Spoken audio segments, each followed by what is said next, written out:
Ils ont la peur au ventre, mais sont de retour. La famille Al-Jamal retrouve son quartier de Homs, dévasté, après 10 ans d'exil au Liban. Avec la chute du clan El-Assad, ils retrouvent leur maison, durement touchée par les combats. Dans ce quartier à majorité alaouite dont est issu le président déchu, tous craignent des représailles.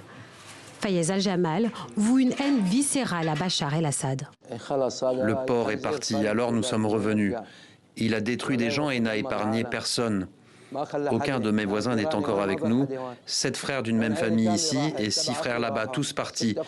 Il ne reste plus personne. Il n'a épargné personne. Durant la guerre, les violences confessionnelles ont été les plus importantes ici. Car Homs, 3e ville du pays, voit cohabiter les musulmans sunnites, alaouites et les chrétiens. Désormais, les barrages sont partout à l'entrée des quartiers alaouites et les hommes priés d'indiquer leur confession religieuse. Des opérations sont en cours pour récupérer les armes et munitions détenues par les civils, non sans exaction d'après l'Observatoire syrien des droits de l'homme.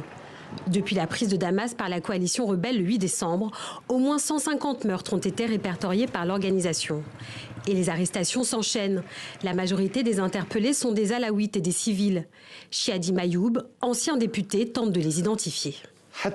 Jusqu'à présent, j'ai environ 600 noms de personnes arrêtées dans mon carnet. Il y a plus de 1380 personnes arrêtées dans toute la ville de Homs. Parmi les détenus figurent des brigadiers à la retraite, des colonels, des lieutenants et des commandants. Les autorités affirment avoir découvert 3 dépôts d'armes à Homs. L'opération de désarmement de la ville s'achève cette semaine. Les autorités ont promis de relâcher des détenus.